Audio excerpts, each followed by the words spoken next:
wake that ass up. Early in the morning. The Breakfast Club. Morning, everybody. It's DJ NV, Jess Hilarious, Charlamagne the Guy. We are the Breakfast Club. Lauren LaRosa filling in for Jess. And let's get in some front page news.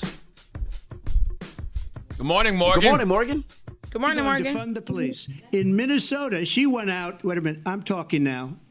If you don't mind, please. Does that sound familiar? He thought he ate that. Yeah, he thought he ate that. He did. He thought he ate she that. did say it was a good line. So in case you missed it, yes. He wasn't talking, though. I didn't hear her. She No, wasn't saying talking. anything. That's why I didn't hit. The mic was muted. But yeah, I went and played it back. But yeah, in case you missed it, of course, the presidential debate between former President Donald Trump and Vice President Kamala Harris was, in fact, yes, must-see TV, hosted by ABC and moderated by David Muir and Lindsay Davis. Congrats to them on that. There were reads from both sides. Yes, VP Harris invited people to attend a Trump rally so people can see how the former president talks about fictional characters like Hannibal Lecter. And she claims people leave Trump rallies early because they're exhausted and bored. Meanwhile, Trump said he's going to send Harris a MAGA hat for endorsing his economic policies, adding she should have fixed the problems in the nation in the last 3.5 years when she was in office under the Biden-Harris administration. Now, Harris said Trump sent China American microchips and only cares about himself when it comes to an economy. Let's hear Harris and Trump's response when asked about the economy and fracking. So I was raised as a middle-class kid, and I am actually the only person on this stage who has a plan that is about lifting up the middle class and working people of America. We've had a terrible economy because inflation which is really known as a country buster. It breaks up countries. We have inflation like very few people have ever seen before. I was the tie-breaking vote on the Inflation Reduction Act, which opened new leases for fracking. Yeah, so Harris went on to say she will not ban fracking if elected. However, Trump claimed that if Harris wins, fracking in Pennsylvania will end, saying that he got the oil business going like nobody has before. He went on to say, claim that Harris wants to give transgender surgery to criminals. Not sure how that came about in that particular issue. Trump said she won't let transgenders frack. I didn't know what that meant. I have no idea what that was even happening. I didn't know what that means. And when it comes to the issue of abortion and women's reproductive rights, former President Trump says his administration was able to leave Roe v. Wade up to the states for the first time. VP Harris, on the other hand, said the government and Trump should not be telling a woman what to do with her body. Let's hear those debate comments from Trump and Harris on abortion. But what I did is something for 52 years. They've been trying to get Roe v. Wade into the states. And through the genius and heart and strength of 6 Supreme Court justices, we were able to do that. Donald Trump hand-selected 3 members of the United States Supreme Court with the intention that they would undo the protections of Roe v. Wade. And they did exactly as he intended. Trump also falsely claimed that Democrats support abortion in the 9th month of pregnancy and even the execution of babies. That was crazy. Wow. That was so Crazy, crazy. right? Wow. Look, it went exactly. Glad they fact-checked that right in the middle of it, right? Yeah, it went exactly how I knew it would go. I mean, when they debated about straight-up policy, it wasn't even close because, as Trump told us last night, he don't have a plan. Not yet, he said. He has a concept of a plan. The concept of a plan. He's working on it. She actually, the vice president actually has a plan, and then she was just hitting him with straight-up facts and truth about himself and his record, and it rattled him so much that he just tried to overtalk her, was talking out of turn, and then he just started sounding like a straight-up madman. Yeah, it went just like I thought it would go. It seemed like they never muted his mic, and then there was one time when she tried to get a point across, they wouldn't let her get a point across, but he sounded like a madman. Just kept talking. I'm glad they didn't mute his mic. I'm glad that they would turn his mic on when he started talking like that. That's what they should have done, so people can hear how nuts he sounds. Trump also slammed President Biden, saying Biden doesn't know if he's alive. Where that I can agree with. He said he was at the beach. He said he was at the beach. That I can agree with. I agree with that part. Of course, he's nowhere to be found during critical times around the globe, and Democrats threw him out like a dog. Harris then reminded Trump Did that they he's eat the not dog, running though? They didn't eat the dog. He didn't eat the According to dog. Trump, they did. That was the bunk. They didn't eat the dog. He's seen it on TV though, but I they didn't eat reported the it dog. yesterday. ahead of time that in Ohio, at least in Springfield, Ohio, there are no Haitians and no reports of Haitians eating dogs or pets. Okay, no pets were harmed. So yes, again, Harris reminded Trump that he's not running against Biden, he's running against her. So we'll talk more on the other in the next hour about border security, about elections, about just more in the debate. Is so much to cover, really. And of course, 9/11, because today is 23 years since Absolutely. That's right. the terrorist attack. So I'm sure we'll break that down as well. I'm just happy because what we saw last night was the Vice President Kamala Harris. I know, like, she's tough as nails. She's built for a tough. After Kamala Harris, I saw in Senate hearings back in the day. After Kamala Harris, you hear behind the scenes when she turned to Trump and told him that Putin will eat your lunch.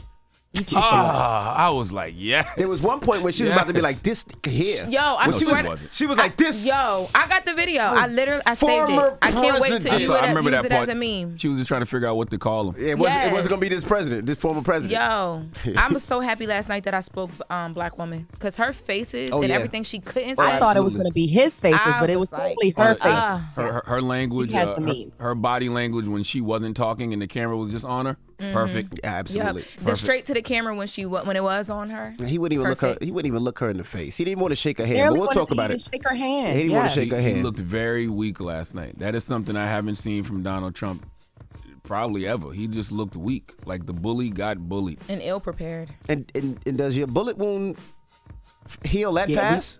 He had nothing. I didn't see a mark, no band-aid, nothing. He It's took been the a couple Band-Aid months. off But a still, he still got shot. He took the Band-Aid off a couple days. He got after. grazed. Oh, grazed. All right. Well, get it off your chest. 800-585-1051. If you need to vent, phone lines are wide open again. 800-585-1051. It's the Breakfast Club. Good morning. Wake that ass up. In the morning. The Breakfast Club. We have Tiffany Cross and Angela Rye here. Hello. And let's get back in some front page news. Good morning, Morgan.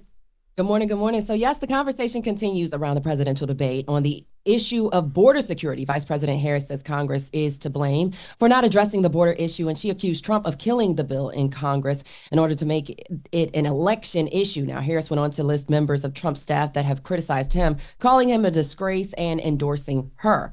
However, Trump said Harris is destroying the border and added that immigrants are, which you mentioned before and seems to be the topic of conversation today, are eating dogs in Ohio. Do we have the audio where Trump says that they're eating dogs? In Springfield, they're eating the dogs, the people that came in. They're eating the cats. They're eating the pets. That was hilarious. That was funny. He's like, I seen it on TV. I seen it on TV. That was nuts. Yeah, so as you can hear, VP Harris jumping in, saying that was just extreme and nuts. So Trump went on to say he would start deporting illegal immigrants immediately if he was elected, but he could not answer how he plans to do that. More on his concept plan. When it comes to elections and election interference, Trump is still not acknowledging that he lost the 2020 election to the Biden-Harris administration, saying there was so much proof. Let's hear more from the debate on elections. And they should have sent it back to the legislatures for approval. I got almost 75 million votes, the most votes any sitting president has ever gotten. I was told if I got 63, which was what I got in 2016, you can't be beaten. A lot of these illegal immigrants coming in, they're trying to get them to vote. They can't even speak English. They don't even know what country they're in practically. Donald Trump was fired by 81 million people. So let's be clear about that. And clearly he is having a very difficult time processing that. Yeah, and as a result of that, January 6th was a result of that. So Trump claimed he wanted a peaceful transition in 2020, but he also went on to say that the people involved in the Capitol riots are being treated unfairly. He claimed he wanted the National Guard sit-in, but former House Speaker Nancy Pelosi would not allow it. When it comes to war, specifically the war against Russia and Ukraine and the Israel-Hamas war, Trump said neither would have happened under his administration.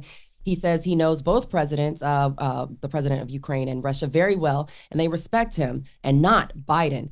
Harris said Trump would give up would give up because his friendship to Russian President Vladimir Putin, and Putin is a dictator, as you mentioned before, Charlamagne, who would, quote, eat him for lunch.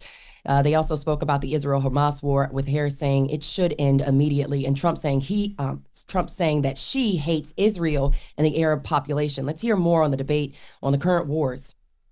Putin endorsed her last week, said, I hope she wins. And I think he meant it.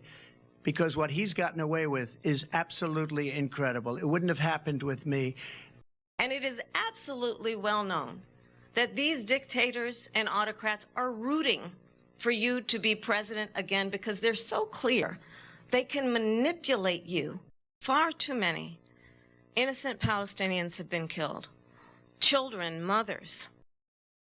She wouldn't even meet with Netanyahu when he went to Congress to make a very important speech. She refused to be there because she was at a sorority party. So Vice President Harris did have a sorority meeting, but she did, in fact, meet with Netanyahu the next day. So let's go ahead and, debunk that one.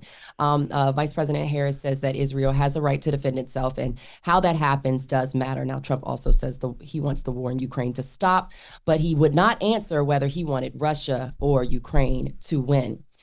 He also talked about race. They mentioned the topic of race. When it comes to race, he spoke on prior comments that he did not know Harris was black. Let's hear those comments on race. Why? All I can say is I read where she was not black, that she put out, and I'll say that. And then I read that she was black, and that's okay. Either one was okay with me. I mean, honestly, I think it's a tragedy that we have someone who wants to be president who has consistently, over the course of his career, attempted to use race to divide the American people. So, yes, the president and vice president are marking the 23rd anniversary of September 11th, the September 11th terrorist attacks. Biden and Harris will visit the World Trade Center for the Ground Zero Memorial. The White House says the two will also visit the crash sites in Shanksville, Pennsylvania, and the Pentagon in Arlington, Virginia, all three locations of the 2001 terrorist attacks. Now, former president and Republican presidential nominee Donald Trump, he is also expected to visit the 9/11 site in Lower Manhattan today. That was just a tragedy. Do you guys remember where you were when all of that happened? I do. Yeah. I don't think you're ever going to forget that. Nah, not at all. I was in Queens putting down carpet for my first baby was about to be born, and we were putting down carpet on her floor. I was in 4th grade, and my teacher's niece worked. And I remember because it was my first black teacher. And her niece worked in the trade centers, and she just broke out crying. We didn't know what was wrong, and then they came in and removed her. And then my mom came and picked me up from school and told me what was happening. Wow. And I thought the world was going to end. The Yeah, it fourth was a grade makes very, me very feel scary ancient. I was Oh, in wow, the sorry. newsroom, actually. I was at CNN at the time, and I That's remember... Tiffany Cross, ladies and gentlemen. Tiffany Cross, good morning, everybody. And I remember being at the assignment desk, and we were all gathered around the televisions, and the assignment editor said, they're sending a bomb to the Capitol. Okay. And all the white people in the newsroom looked at me and said, go get this tape to the Capitol ASAP. Oh, no. Really? But I was a young, eager Okay. journalist. I was like, I'm on it. And I went and met Dana Bash. This is before she was on air. She was just a producer. And I went and met Dana Bash at the Monocle, which is a bar right on the Capitol, and stood there for about an hour. Insane day. But I was in the newsroom for about 36 hours. Wow. Oh. Charlamagne, remember where you were? I was asleep in Moncks Corner, South Carolina, and then my grandmother woke me up and told me to come look and see what was on the news. Angela Rao. Same thing. I was asleep. I had a late college class that day. I was in college, and my dad woke me up, turned the TV on, and was like, "Look at what's happening! Like we're about to be in a war." Wow. Yeah, freshman year of high school for me, first period, and they turned the TV on, and then we saw that second plane hit the towers. It was absolutely devastating. Of course, we were released early from school because we were in the DMV area, so that was a pure lockdown. And yeah, so it was just, and I think we were out of school for a good week after that, week and a half or two. They closed down school for a week. I remember me and my dad had to come to the city to get my mom because the trains and everything had to stop. Yeah. Yeah. Well, we will continue to remember those who lost their lives that day and those who made the ultimate sacrifice at going in and helping those, the firefighters, the police officers, and everybody who jumped in to help those efforts. That's your front page news. I'm Morgan Wood. You can follow me on social at Morgan Media. And for more news coverage, make sure you're listening to the Black Information Network at BINnews.com. Wake that ass up. In the morning. The Breakfast Club.